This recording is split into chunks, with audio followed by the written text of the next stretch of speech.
Hi, guys. My name is Maria Park, and this is Approach to Nerd. And in this episode, I have a special guest with me, and her name is Melissa Sternenberg, and she plays Maria Calavera in everyone's favorite show, RWBY.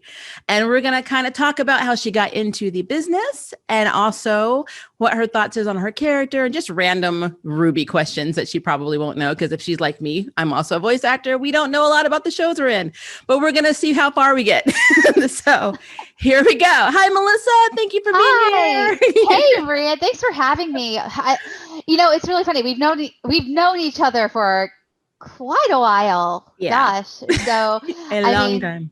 yeah. So some of this you've probably heard from me before, but we'll try that. We'll try to keep it fresh and exciting for your listeners And plus, watching. they don't know, so they're going to get it Yeah, new it's anyway. true. Yeah.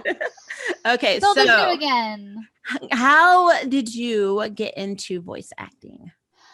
So I got into voice acting. Okay, so my the start of my interest in voice acting was when I was about 11 or 12 years old. I was a big fan of certain cartoons, namely Sonic the Hedgehog Saturday Morning, which is the one with like Princess Sally, Antoine Roeder, Bunny Rabbit, and all those folks voiced by great veterans such as Rob Paulson, Kath Soucie.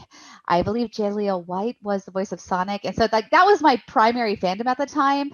And it was around then where I was like, oh man, I want to be Princess Sally when I grow up. I want to be just like that. And so then it was around that time when Sonic Saturday Morning got canceled, that I started looking for work by the voice actors and other stuff. And I would start hearing them in other shows. I'm like, oh my gosh, that's Princess Sally. Oh my gosh, that's Bunny. And so I was like, oh my gosh, these people are doing this on other shows. This is, and it was that aha moment. This is a job that people do for money, like for a living, as an occupation, and they do it for multiple shows. And so it was around then where I started following voice actors and following their careers and started aspiring to be like them. Um, and so that was an interest of mine for a long time. But I didn't really pursue it until I got out of college. Was after I was out of college because I come from one of those families that was like, you can't be an actor. You need to get a Yep. job that'll support you. You know, acting can be a hobby, but you need to go to work, be a computer science major or a journalist or whatever else, whatever is something that could support myself. And I mean, I can understand. And I mean, I think a lot of us, when we first go into voice acting, we do have to have it. We do have to have that plan B. And a lot of voice actors who are legitimate voice actors. I like to think of myself as a legitimate voice actor, does have a job outside of voice acting. I especially need it because I have a mortgage and a child that I have to support. So, so yeah, uh, so I'm glad that I did go to school for what I went for. I do wish I kind of did more acting on the side while I was in college, but I kind of shelved that dream for a long while until I moved to Japan and was on my own for a long time, and I had the freedom to pursue all of my interests, no holds barred. So long as I did my job and earned money, I could do whatever I wanted when I wasn't at my work. And so it was around that time that I got invited to participate in some fan work over on the Voice Acting Alliance, which is where we met. VAA, yep. And RIP, rest in peace, gone but not forgotten, never forgotten, for better or for worse. But yeah, so I joined the Voice Acting Alliance, where a lot of folks like you and me, Kira Buckland, Christina V, Amanda Lee, all those folks, so many current big names in voice acting got their start there, and for that I'm forever grateful. It was a great experience, and I started just doing fan work and fan dubs, made friends. A lot of those friends went pro. Eventually, I went on hiatus a lot for a hiatus, quote unquote, whatever you could call it, when you're like, okay, I'm not going to do this hobby for a while because I got married, moved in Yeah. with my husband, well, and all that jazz. Started, you know, trying to do adult things. And then eventually, the hobbies I was doing at the time, I got bored with. And I was like, you know what? Let's see what voice acting is up to. All these voice acting communities are up to. Voice Acting Alliance was gone. But there were a few other websites that were out there. And I think Amber Lee Connors found me And she Okay. emailed me and was like, "Hey, I saw that you are getting into voice acting again. Would you like me to send you auditions for anime and other video games and stuff?" And I was like, dot dot dot, yes. And that's kind of where it started. I auditioned for an anime called Rio Rainbow Gate, which was my first anime that I did with sound cadence. And they're also how I got my auditions for RWBY. I think it was it Marissa that sent out the RWBY ones? Anyways, I think so Marissa that's, Lenti is yeah, probably, Marissa yeah. Lenti sent those auditions, and that's how I just auditioned for Maria. I still don't have an old lady voice on my demo, but I auditioned for Maria because I was like, you know what? What have I got to lose? So I gave it a go and I got the role. And to this day, I have yet to do any, other than her flashback, I've yet to do any young voice for Rooster Teeth. I am kind of the resident old lady voice. That's pretty cool, actually. Yeah, and so that's how that came into that's just how it happened. It do you practice a lot, you try to get into whatever projects you can. Sometimes you get some, eventually you start getting into some paid gigs, and hopefully you make friends that do go on into the industry, and they'll remember you, and they'll remember you being supportive of them, hopefully. And that's ultimately how most of us get into the industry, is by By knowing the people we right know. people. Yep. So Yep, that is true. all you folks on Twitter, nice, play nice, be sweet. You never know who's paying attention. And who has a long memory? It's true. It's true. Both positive and negative. I mean, Lord knows I was not. All of us, I was young. We all made mistakes and stuff. But as long as you own up to them and you try your best, I think, people will remember. People remember. Yeah. If you make a good impression, they definitely remember too. Yeah. All right. So Maria, what do you like about the character? I mean, what's not to like about the character? I think my favorite thing is that she will, because she's up in her years, she's one of those old people. She wants the best for those around her, but she also is old enough where she just doesn't care anymore. She's got no one that she's trying to impress, and so she just says what's on her mind. And very often it's what other people are thinking but aren't saying. I think she often says what the audience is thinking in many ways. And for that, I love her. But she says it in a way that has a little bit of bite. Yeah. And sometimes certain characters need to hear it that way. Yeah. I think. Most of the characters need to hear what Maria has to say. She's really great for being a character that will speak up when they're doing dumb things, and I really appreciate that. So I know you're not as familiar with some of the properties, which is fair. When you're a voice actor, you're casting things. Sometimes you only get your character's lines or sides, so you don't really know what's happening until the property is out. And you have a baby, so I know that you have not had time to go back and do anything, because as a mother, I understand the restrictions. Yep. So we're gonna try and keep this as easy for you as possible, and I will fill in the blanks, and then we'll just have you Sure. answer random questions. But okay, so have you seen any of Volume 8? No. Okay. I mean, I think, no, that was the most recent volume to come out, right? Yeah, that's the one Rooster Teeth has exclusively on their website now. Like, you can't get it on Prime, you can't see it on you know YouTube. what? I haven't gotten around to watching any full episodes. I do believe I saw a little snippet of my fight with Neo. That was a really good fight. Thank you. I wanted to see it because I distinctly remember my throat being torn up from that recording. They're like, because I've done, I was really excited to do the fight scene as young Maria. That was easy. That was pretty, I say it's easy, but I mean, that was a lot of fun, and it was very cathartic for me because I was very close to being due at the time that I did that one. But doing the old lady voice with the screaming and stuff, not so fun. Not so easy. No, not when it's not natural. That's I can see that. Yeah. Okay, so do you know Cinder? You know who Cinder is? I know who Cinder is. Okay, so Cinder's done a lot of bad things. She's killed a lot of people. We recently got a flashback episode where they showed her in an orphanage and they showed her being adopted by a horrible woman who ran a hotel. We had a huntsman that took pity on her and decided to try and train her. But the woman that she worked for had like an electric, like I can't remember if it was a collar or a bracelet, but she was zapping her. I want to say it was a collar, like a dog, and she was That's like, not nice. it's not. And so she was literally electrocuting Cinder whenever she didn't do what she wanted to do, or even if she did it and she didn't do it quick enough. She was just abusive.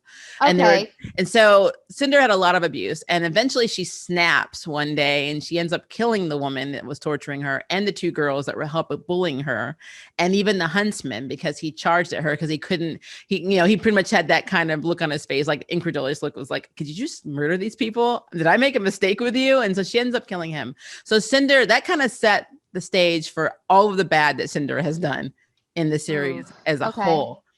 Do you think a character like that is redeemable? And if not, how do you think Maria would handle Cinder?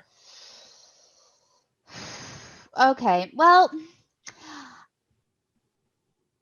I never want to say that a character isn't redeemable, but it ultimately is about how they're written, and the circumstances surrounding how they, how they go about their redemption, what they did after they committed. There's always a point where they're like, okay, there's no going back from this point, right? Yeah. But that's different for everybody, and I think that's it's really key to the narrative. I am a fan of redemption arcs, but the redemptions have to feel earned. And so I would say that sure, Cinder could be redeemed. I think a lot of people can be redeemed. But I don't think she's anywhere close to that at right now. And I feel like you would, I don't know if the show's, I don't know how long they plan to have RWBY go on. And there's going to have to be a lot that it would have to happen in order for her to be redeemed. And ultimately, I think that redemption would have to involve a great deal of penance on her part. Yeah. And I hear based on what I've seen of Cinder and based on what little you told me of her backstory, does it just open with, I don't want to bog down this interview with asking too many details. Does it just open with her being adopted? It opens with her at the orphanage being bullied by the other orphans and beat up, and then getting adopted, and then going, like, the very first scene you see when she's adopted, the lady is not nice to her, and there's like cake, and she's hungry, and so she throws her, like, it was a cake or a sandwich, she throws it on the ground, and Cinder like picks it off the ground and starts eating it. Does it show any aspect of her personality, like her characterization, outside of she's being a victim? She's either a victim or she's victimizing someone. Is it one or the other? Is there? It's more, she's more the victim, but you can see the resentment start to build even back at the orphanage where she's Based on what they've shown, I don't know much about Cinder's personality outside of her being, a bloodthirsty killer. I feel like they haven't established. I feel like I haven't seen enough of her character to show what redeeming quality she has. Yeah. Right at this point, I don't think she's redeemable. Like, I think they're like, oh, this is sad, this stuff happened to her. But the people that she's killing now haven't abused her. Yeah. Right? None of these people that she's killed. Yeah, it kind of feels like she doesn't see people as people anymore. Right. I think she's a sociopath. Yeah. She's definitely developed into one.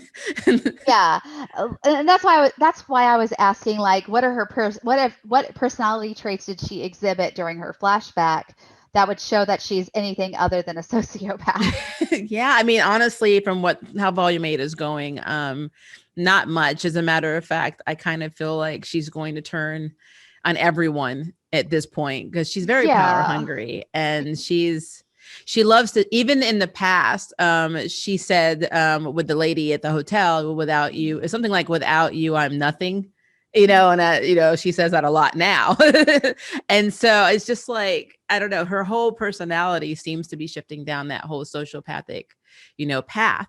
It's just interesting if they do decide to do a redemption arc, how she's going to have to deal with a lot of like emotional baggage I and a think lot of stuff that she's done. I think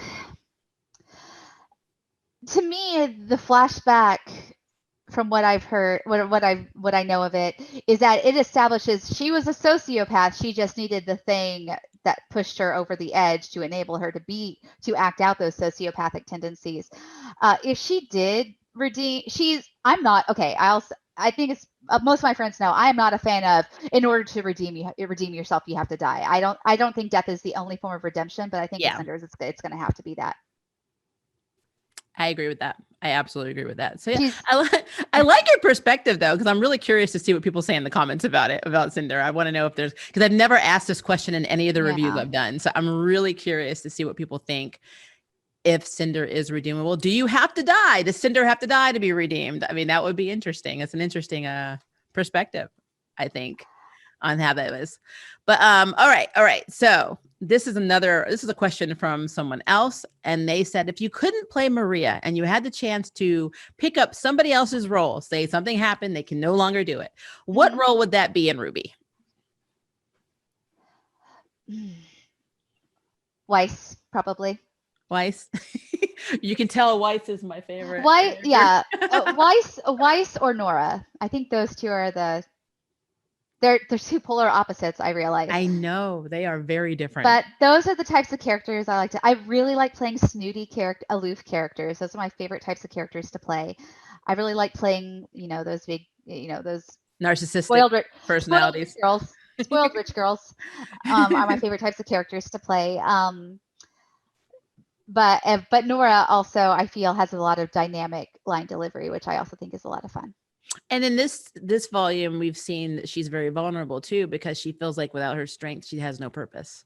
Yeah. So that's interesting. That's a side of Nora we haven't really seen. I mean, everyone's going through it this volume, honestly. I think everyone's going to be in therapy by the end of the volume. So everyone is going through it. So you already talked about what the audition process was like. Did you have to try out numerous times? Like, was there a callback? Nope. There was no callback. Just one shot. Did it in one shot. Apparently so. That's pretty awesome. No, it was great. All right. So this is something else that someone asked. There are a lot of ships on RWBY. Now, I'm not sure if you know about these ships or not. I know about several ships. I know ships. Ships. And so they are very curious to know what you think about White Rose and Bumblebee. I love Bumblebee. I like that ship a lot. That's one I do like their dynamic. Two strong girls, two strong gals being pals. What's not to like? Yeah, they do seem, there's a lot, as a queer woman, I do see this a lot in a lot of different media. They do queer bait a lot. If I were to say there was a couple that queer baited the most by their written material, it would be Yang and Blake. Oh, Yang and absolutely. I think no, they're out of the ships in RWBY. I would say they're definitely they're probably up on the top for me. Just because I feel like I like how even keeled they are. I like how they balance each other out. I like how they support each other. They're similar but different enough to be interesting. Yeah, I agree with that. There's a scene in volume 8 where it's not spoiling anything. Yang makes a decision, but she's talking to, I think it was John. She was talking to John, and she says something along the lines of, "Do you think she hates me or sees me differently now?" And he's like, "Oh, you're talking about your sister." And she wasn't talking about her sister. She was talking about Blake. And that just tells me that she values what Blake thinks about her more than her own sister. And so if you look at that through a heteronormative scope, you're like, okay, they're just BFFs. But if you look at through a broader scope, that is very strong. Strong case. I really hope that I would like to see a canonized ship. I do too. We have a transgender. I would love to see a canon LGBT couple. Yes, I would like to see a canon LGBT couple in the main cast. We have seen them. Yeah, I think John's sisters are. Yes. Yeah, sister is married to a woman. So yeah, we do have that. But I would love to have a main, like you said, a main hunter group that has a canon. Because I don't know. I just feel like they're trying to do it, but they don't want to get the fans like too rabid because they're trying I to think focus the more on the climate is story. primed for that right now. I Yeah. think it would be a really good positive thing. I absolutely Or agree. Maria's flashback and have her be a lesbian. I'm all for that too. Because we really don't. I mean, we know that she had. I think she had a daughter, right? I don't, but that doesn't mean anything. I have a daughter, and I'm in a LGBT marriage, so there you go. So, but yeah, I think that would be really cool if they actually were to focus on that. But we'll see. I'm throwing it out there, Rooster Teeth. You heard it here. Me and Melissa. We need LGBT We're all representation. about it. Main cast. Hey, I remember distinctly that RWBY has a lot of inspiration from Avatar: The Last Airbender. Legend of Korra, guys, come on. Yeah, and what's do what Korra didn't. Korra saw me. Yeah, and the sad thing is that they wanted to, but Nickelodeon was like, no, children's show. Like, nothing's stopping you guys. Nothing's stopping you guys got this. I mean, it's your own world. But yeah, I think carry on the legacy. I think it might happen. I'm crossing my fingers. We'll see. I'm crossing my fingers too. All right. So most powerful character outside of your own. Oh, is my own the most powerful character? In my opinion, Maria, even her semblance makes her badass. So yeah, and she has silver eyes. So yeah, she's absolutely one of the most powerful. In my opinion, one of the most powerful characters in RWBY. But besides your own, if you were to look at just power, like who did you think is the most powerful? Who do you think Maria would have trouble fighting? Well, I was going to say Neo, but when you frame it like that, I guess not. No shade. No shade. No shade. I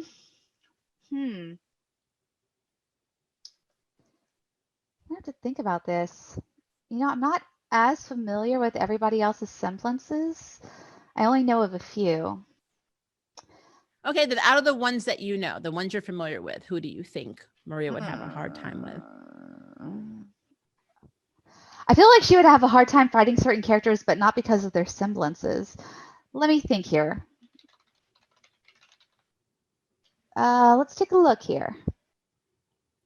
I like how you're breaking this down. Here. I love it. I love you're breaking it down. Yeah, I'm gonna pull down. I'm just gonna go to the RWBY fandom wiki and look at the list of semblances here. I mean, I think Crow would be really hard to fight, because even if she can foresee, even if she has, her preflexes, is that what they were? Preflexibility, yeah. Yeah.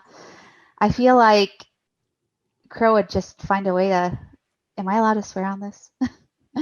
Oh yeah, absolutely. I swear all the time. I feel like Crow would find a way to fuck it up somehow. Let's see here. Let's see what else.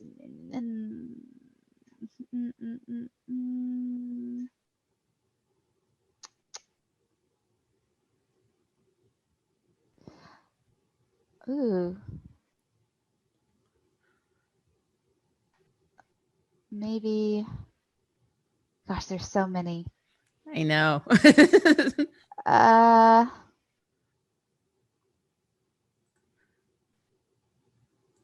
There are a lot. I really feel like the list of semblances go on. Yeah, I'm trying to think here. On.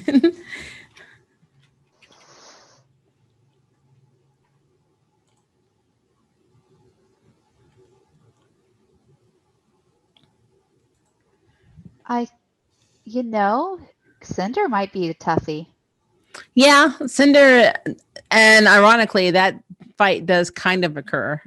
Not one-on-one with Cinder, but a tiny bit with Cinder in Volume 8. So I could see that being a thing. I mean, the character that I would love for Maria to fight would be Harriet, because I hate Harriet. I do not like Harriet. Harriet is just all attitude. She's basically super fast. She's like the Flash basically, Yeah. but her mouth is also super fast, fast, and she's just a very unpleasant person. And I just really would love Maria to just take her down 12 notches because she just thinks that she is the shit and she's not. So Yeah, no, that would be really. I feel like that would be a very good fight. I really do. Um, okay, so let's flip this. So who do you think Maria would be BFFs with? And that could be Oh, out of any of the immediate ones that she's been in scenes with. It doesn't have to be like the expanded I universe of want to see RWBY. her and Nora hang out, honestly. They'd have great bantering. That's that's what I'm about. I want that banter. I want to that see the two banter. of them or I want to see the both of them gang up on somebody like Oh, no. verbally. That would be a really good fight, actually. That would be amazing. Yeah. So I think you'll like this question. This I don't know how to read this name, but I asked people on my Facebook to send some questions that were RWBY fans, and there were a ton of them.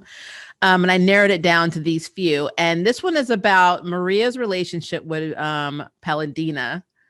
Do you think that they are on their way, are involved in a romantic relationship? I don't think so. I just see them as really good coworkers. But Yeah, no, I think I think they're old friends. I'm maybe they had a small thing when they were younger, but I think they were like, we're better off as friends. It's like, we don't need to try this again. Like, Yeah, they're like, yeah, no. Yeah, and what's interesting is a few people had asked that question, and I keep going back to think about the episodes with Maria and and Paladina, Pietro in them, and I'm like, I don't They've got such a see. sibling dynamic to me. Yeah, like really good BFFs and work like buddies. They just roll good ideas off of each other. And I will say they do have a very good support system for each other. Yeah, but I think they're more like a family than they are Yeah. Okay. like romantically involved, in my Okay. opinion. Okay. So yeah, yours is valid because you get to voice her, even though you don't write her. You get to bring life to her. So, Maria is more of a sister. We're gonna put it that way.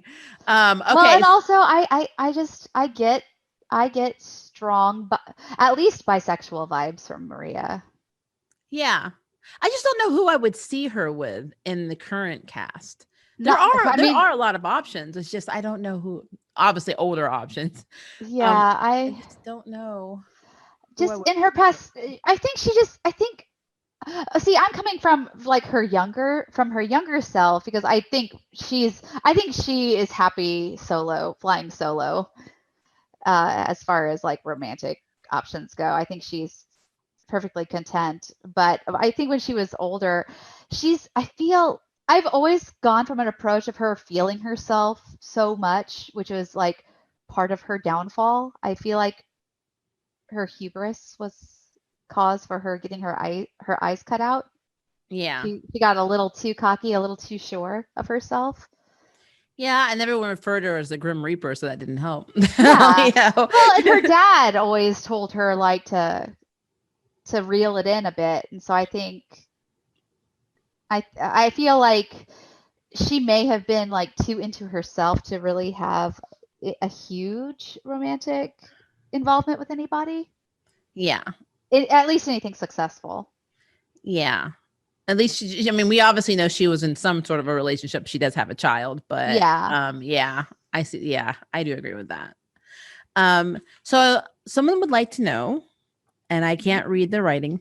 I'm sorry. I will probably put like a little subtitle if I find out your name, like when I answer the question. But what was the hardest episode to voice and why? The hardest episode for me to voice was really, most of them were so much fun. Sometimes, when things are fun, they're not hard. Yeah. Like you put a lot of work in. Really, the hardest part, as I mentioned earlier, was the fight with Neo. That entire that episode where she was, well, not even before the fight with Neo, when she was in her mech. Oh yeah, before it That gets was taken out. Yeah. Okay. Yeah, that was the hardest part for me.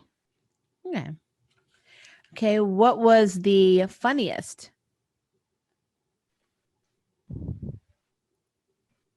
Funniest? The one Oh, that oh gosh. I mean, I feel like people will guess these answers because these are not very surprising. Definitely the scene with Cordova, with Cordo with the nuts. uh, oh yeah, I remember. Yeah, with the when Maria becomes unhinged. Funny. Well, it's funny too. I love the outburst from Maria. So even with the unhinged, it was actually very hysterical to me. Oh, and also the part where she was like, "Who knows? Maybe she's dead." The part that was also. We could be lucky. That one is hysterical. Just that flippant disdain for her. Anything with that. What do you think Maria's real opinion is of Ruby? Ruby being the only other Silver Eyes currently in the series. I think starting off, she's just like, oh, this kid's a bit of a doormat. But she started coming into her own, I think, towards the end of, what was it, season 6? It's in volume 6, yeah. Yeah. So towards the end of volume 6, I think her impression really started changing. But I think when she first met Ruby, she was like, oh boy, we got some work to do. Especially with Crow being in the state that he was in. So I think currently she's like, okay, she's getting a handle on things. Now I can deal with my own. I can go take care of my eyes and whatnot. But I also think at some point she's just like, yeah, she's got work to do, but man, she handed a raw deal with all this stuff going on. Yeah. So I think she feels a great deal of compassion for Ruby, but she's also like, well, compassion's only going to get you so far. Look at me and what happened to me. Whew, I got my eyes cut out. Yeah, I was gonna say I was awesome and like a powerhouse, and I didn't let anyone tell me what to do, and I got my eyes butchered. Yeah. So yeah, not a good time. yeah, so you're in for a load of pain if I don't like whip you up to shape. I think is kind Yeah, of I do see them as a mentor student relationship. So that which really Ruby doesn't have a choice. There's not a lot of people she can talk to about the Silver Eyes situation, but yeah, I thought I love their dynamic together. I love anytime I see Ruby in the scene with Maria, it's very cool. So it hasn't happened it's a lot of fun.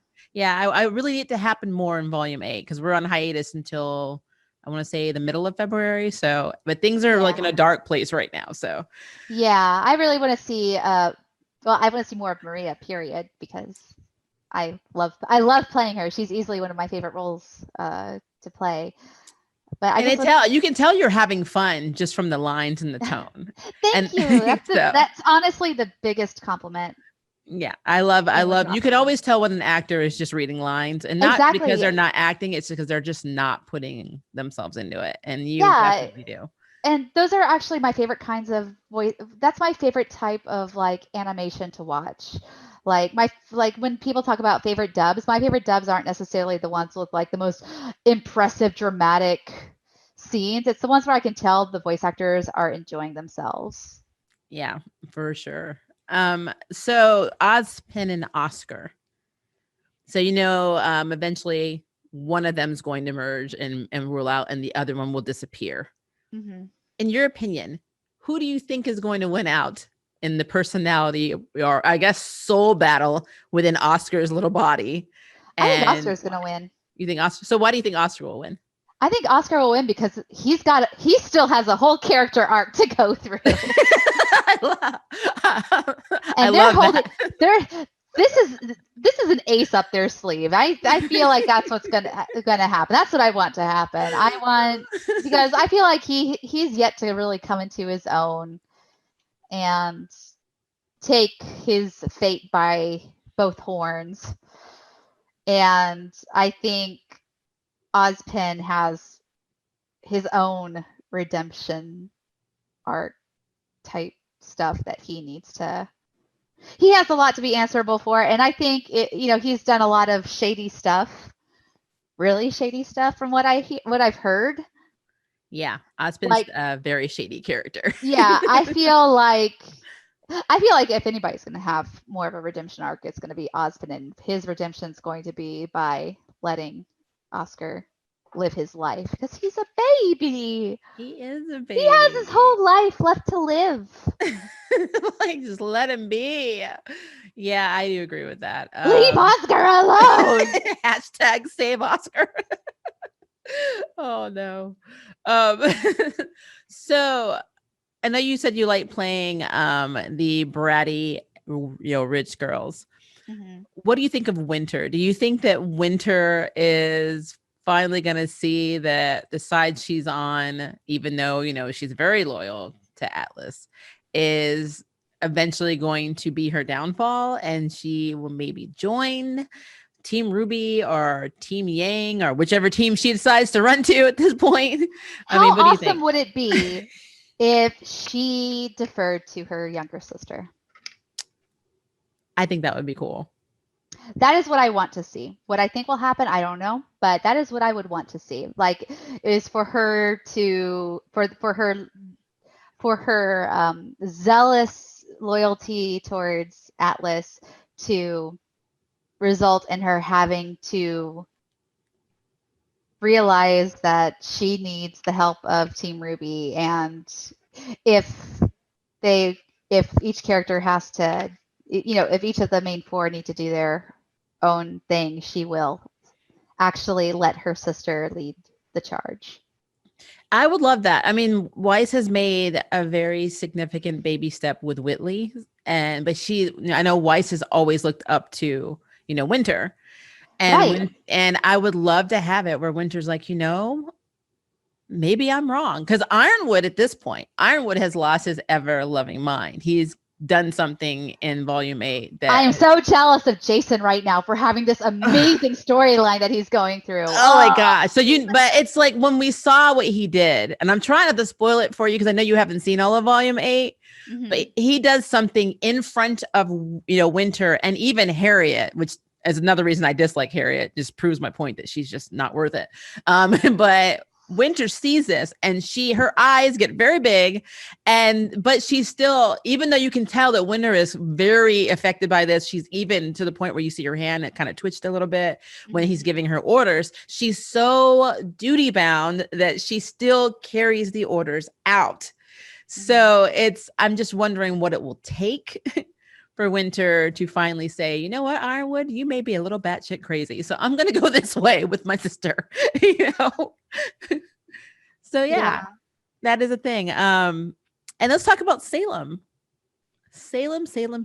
I know nothing about Salem, really, other than I know she had a big backstory exposition episode in the season I was introduced. Well, Salem used to be She's the big bad, wife. right? Yeah, she's the big baddie. She basically wants all the maiden power. She's insane. Yeah. And Cinder, when I told you that Cinder was actually treating someone like the way she treated the woman at the hotel that was abusing her, where she says, "Without you, I am nothing," she says the exact same thing to Salem, which is why that's why I was thinking that Cinder plans on taking Salem out eventually, because Salem treats Cinder the exact same way. She talks down to her, and for somebody as ambitious as Cinder, you can tell that she is not happy with her position. Yeah. So I think Salem doesn't realize it, that she's bit off a lot more than she can chew, but Salem herself is insane. Yeah. And so when you have a character like that, and you have a character like Maria, who has learned that, having this kind of like narcissistic point of view can cause real damage. Like, I lost my eyes, I've lost, pretty much almost everything, and I've had to rebuild myself up. Do you think that do you think someone like Maria could have an impact on Salem's point of view in terms of how Salem just wants to take everybody out? No, I don't think so. I think Salem's too far gone. I think Salem didn't have anybody to keep her in check. I think it's kind of I think it's too late for Salem, for sure. Yeah. Yeah, I that was think, one of the questions too, as someone actually thought, do you think Salem? I didn't want to just phrase it the same way. Do you yeah, think Salem is redeemable? And I'm like, I think based on what you just said, I would not be surprised if Cinder goes down taking Salem out. that would be a really epic too. I would I feel like that would absolutely be love that. poetic. I feel like that would be Yeah. poetic. That would be the redemption arc, and that would be also like the full circle moment for Cinder's story. And it Especially would if she did it because she wanted to do it. And right. she It was wouldn't be doing because she's helping. She's doing it for her own personal. gain. Yeah. Yeah. So it wouldn't exactly be a redemption arc, but it would still be a satisfying close I to the get that. story. Yeah. Yeah, I get that. All right. So you're probably gonna like this question, even though you're gonna have to think hard. Yeah. If Maria was able to form her own brand new hunters team, who Ooh. would be on it? Ooh. I know. Like out of the existing cast? Yeah, out of the existing cast of people you've either been in scenes with, or other characters that you think would be awesome to kind of be simultaneous with Maria. Obviously Maria would be the boss. She would be the head honcho of this team. Yeah. So people we know would listen to her, or maybe not. Maybe problematic people who wouldn't want to listen to Maria, making it challenging. However you want to do it. Let's see. Are you asking who Maria would choose, or who the person who plays Maria would want? Let's do a team of 3. So one that you would do, and then one you think Maria would do. So I think Maria would obviously choose RWBY. Okay. Because she wants to keep close tabs on her, and like it would be a learning it'd be a learning experience for RWBY. And also, I mean, why wouldn't you want to have a Silver Eyes, obviously, person?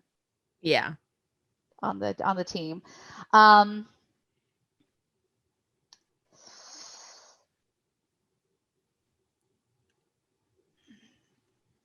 You're talking just strictly hunters, not just like a bunch of folks going out and doing. I mean, you can. I didn't ask the question, so I'm not going to restrict it. So, however, I mean, if you think of another character should be on that team or deserves to be in the spotlight, I like the underdog, so go right ahead. Man, I'm already thinking of this question in Maria's mindset and not my own. Like, who would be the most interesting? Rather, who would Maria want? Yeah. Because Maria would want RWBY, Oscar, and probably Nora out of the group. Who I think would be fun is I would probably want to go back to some of like the characters that we've seen in the past. Oh, Penny, she would take Penny. Yeah, I could see that. She would take Penny. Obviously, she would take Penny. Actually, yeah. Like, and I'm just like, okay, if we were doing a spin-off series, and I'm like, okay, we can't have Team RWBY because it's a spin-off series. I'd be like, okay, I would take Penny.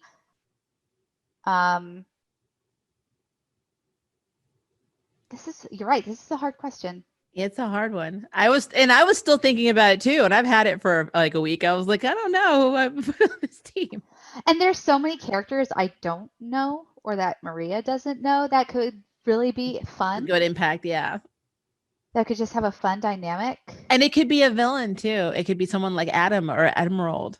So, you're not limited. Emerald. I'm like, I want Emerald because I just like looking at Emerald on the screen. I love Emerald's pretty. Character design. Yeah, and then her updated look is really good too. She has I like what they did with her hair and her updated outfit. So yeah. So yeah, I think Emerald would be cool. I think Emerald would be really cool. I would love to see Penny and Emerald become BFFs because Emerald's obsessed with Cinder. So it would be really refreshing to see her actually make friends with someone who has a moral compass. Man, that'd be cool. Yeah. And then I guess also she would be a little bit of the problem child because she's used to doing she's killed before. So, Maria would have to be pushing her. Yeah. Emerald would be the wild card. Yeah. So RWBY would be like the wholesome, like kind of like the straight-laced one in a way that would be following what Maria, that actually listens to Maria. Yeah. Penny would probably be a little bit overzealous, wanting to question everything. question everything, do her best, overdo it, probably like try a little too hard. Yeah. Now, would you have Penny still have the Winter Maiden powers, or would you have her just be back to her normal? As her current self. Okay. Like as Maria has met her is how I would want her to be, because I would want it to be kind of a Maria takes Penny to help her become her own person, out of the watchful eye of her father. Makes sense. Yeah.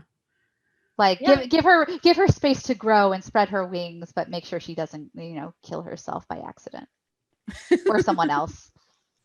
Yeah. And I think it's interesting that you said that too, because if you look at your team dynamic, Emerald, who so needy for affection, completely is so dependent on Cinder that it's ridiculous. But then you've got Ruby and Penny's, like you're saying, trying to find out, or trying to basically figure out who and what she is. Cause she's not completely, well, she's not really human, but she has so many human characteristics that you sometimes you just forget that Penny's not human. And Ruby kind of bonded to Penny early on in the series. So we already know that Ruby and Penny are going to have like a bond. Right. Emerald will be the odd man out because she's got to deal with Maria and Oscar and Nora. Yeah. That would be, I don't know. I wanted to see Emerald be BFFs with Penny, but now I'm thinking maybe BFFs with Nora would be really interesting too. Yeah. That would be an interesting. I wonder which of the group would be the first to accept Emerald. Ruby. Yeah. Like 100% Ruby. It's always Ruby. Ruby accepts everybody. It's always Ruby. And then Penny will do it because Ruby did it. Yeah, that's probably true. But yeah, I think the last one to accept her would be Oscar. Yeah, Oscar's sus, and rightfully so. Yeah. So is this your team and Maria's team, or Maria's team? I think it's both. It's both? Okay. I think it's a mishmash of both. Okay. So if somebody were to come and try to, we're going to say audition, because I can't find a better word, try to appeal to Maria to join their team, and it was a character that Maria did not like, how would Maria handle that? Because she's very blunt. I think she would, agree, but kind of put the condition, don't expect me to go easy on you. Probably have some conditions laid out. Okay. I kind of agree. And then once they were coming along, like she would bring them along on a trial basis, but then she would also like kind of put them through the ringer in kind of a sadistic, fun-loving way. Sadistic, fun-loving. Those are basically two words that should never go together. But they would go together with Maria. They would. Remember, yeah, I see that with Maria. Would. Oh, I really would. So this ties into your character voices. So how did you come up with Maria's voice? Ooh.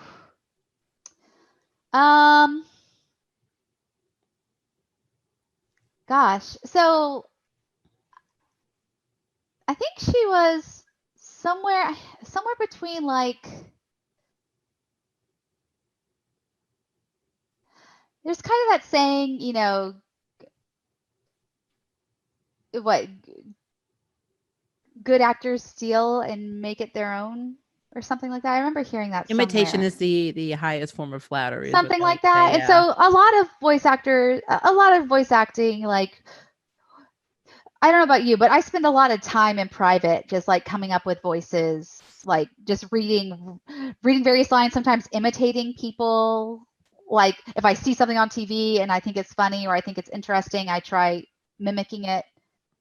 And for at least when I was younger, I would mimic a lot of voices that I would hear, especially when I'm like relaying something that I thought was funny. If I'm retelling a story or telling somebody about a scene, I'll use voices to like differentiate between the different characters and try to like replicate the mood of the scene. And I think channeled a bit of, gosh, all those like Ranma 1/2. You remember Ranma 1/2? I do. I love the dub better than the sub. So Me too. I love I am Ranma team 1/2. dub when it comes to Ranma 1/2. And to me, Ranma 1/2 in many ways was like the definitive what you do to make a good dub. Yeah. I agree Like a with lot of that. people trash on 90s dubs. Ranma 1/2 is one of the best dubs out there. You can fight me on that. It is. Ranma 1/2 was very, I mean, I absolutely loved it. And I am not all 90. I don't know why people hate 90s dubs. Like I even like Blue There's some bad Seed. ones. Blue Seed was really good. Blue Seed is one of my favorite dubs. You know when you were saying like it sounded like I have a lot of fun? Yeah. That's why Blue Seed is one of my favorite dubs. It's one of mine too. It's actually one of the first dubs I ever thought, okay, maybe voice acting is not that bad, because before it just seemed. Have you ever watched like Thundercats? Yes. Now, I love Thundercats, but Thundercats, you could tell that sometimes It's they campy. were reading it and it's very campy, and like the bloopers are hilarious, but the actual, and I realize this is a director's choice. This is nothing on the actors. Yeah. They chose to sound like we must read this like we're doing a radio drama with text. Yeah.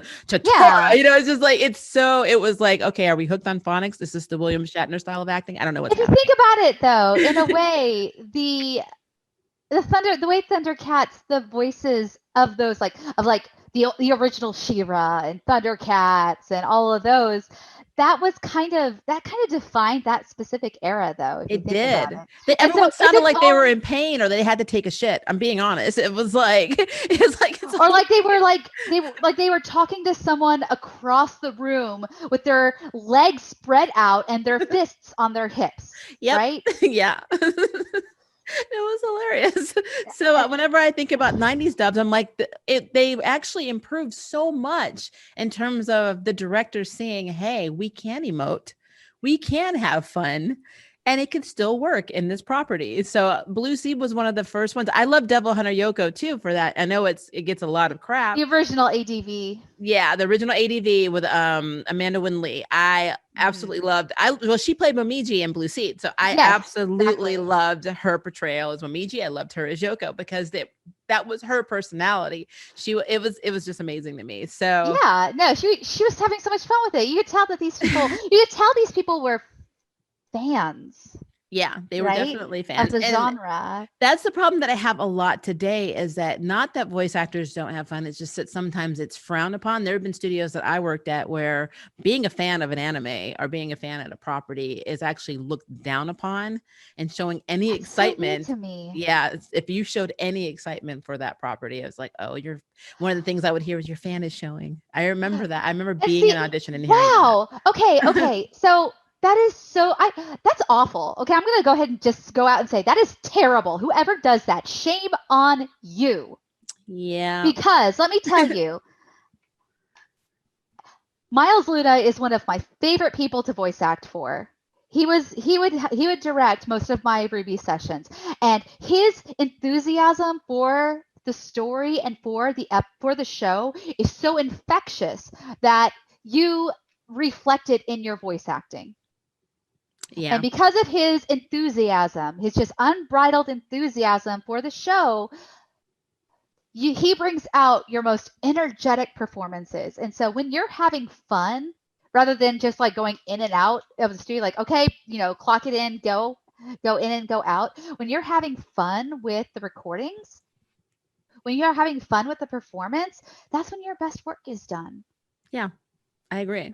I absolutely agree, because you're more passionate, you're more invested. And I just wish more studios saw it that way, but it is something that happens in a few. So that's so unfortunate. It sucks. So I'm that's why I love your performance as Maria, because I can tell you're having fun. I can tell you're into it. Even if you don't know what's going on with a lot of the other storylines, which is, and I have to disclaimer this. I don't want people to say, well, how do you not know your own show? Because there are so many characters and everyone records differently and separately, that you don't get a chance to see it. And we don't read the whole script. We get read in. We're given like the scenario that we're in, kind of vaguely in layman's terms, and then we're read in. and that's that. Yeah, and I know with studios that I've been with, like did some things with Funimation before. I know they do things differently now because they do simulcasts. But even when they do simulcasts, a lot of the time you don't even know. You may be friends with the person in the series with you, but you've never talked about how you're going to voice this. You don't know how that person did their lines. So you're just praying that when you're reacting appropriately to what they did and that they recorded before you, or vice versa. So it's always a challenge. So yeah, it's that's a challenge. I do love that. And we have one more question. Yes. So I'm not going to do the season 8 part because you haven't seen season 8. You've seen 6 and 7? Not all of it. I haven't watched all of it, but I have watched episodes here and there. Okay. So do you think that Salem would have gotten as far as she had if Maria, and I'm not talking about past Maria, who was like, I like to throw out narcissistic, but it was a little narcissistic. The Maria now, the more developed and wise Maria, do you think that a majority of the events would have gone down the way they had if everybody had let Maria be in charge of Beacon and had let Maria been in charge of everything else and just called all the shots? Do you think that Salem would be where she is now, which is pretty much infiltrating in Atlas and trying to take down the entire world, basically? Oh, wow.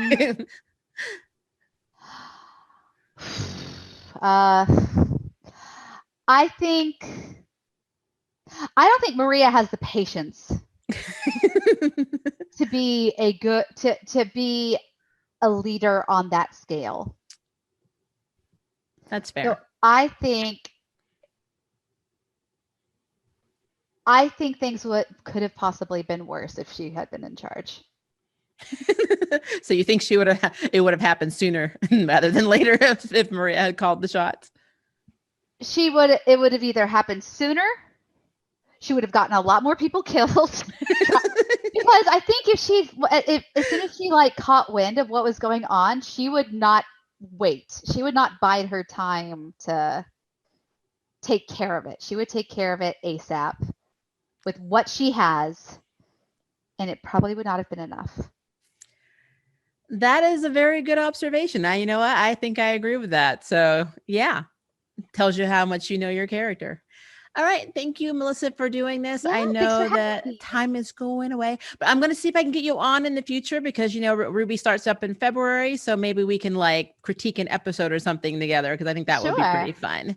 But yeah, thank you for being there. And guys, if you have not subscribed to the channel, please do so below. Make sure to subscribe. If you have questions about anything, especially anything that we talked about, I would love to know your opinion. So make sure you comment below. And as always, I want to thank you for approaching the nerd. Bye, guys. Thank you for watching my video. I really appreciate it. But hey, the party doesn't have to stop now. Click on one of these videos and keep it going.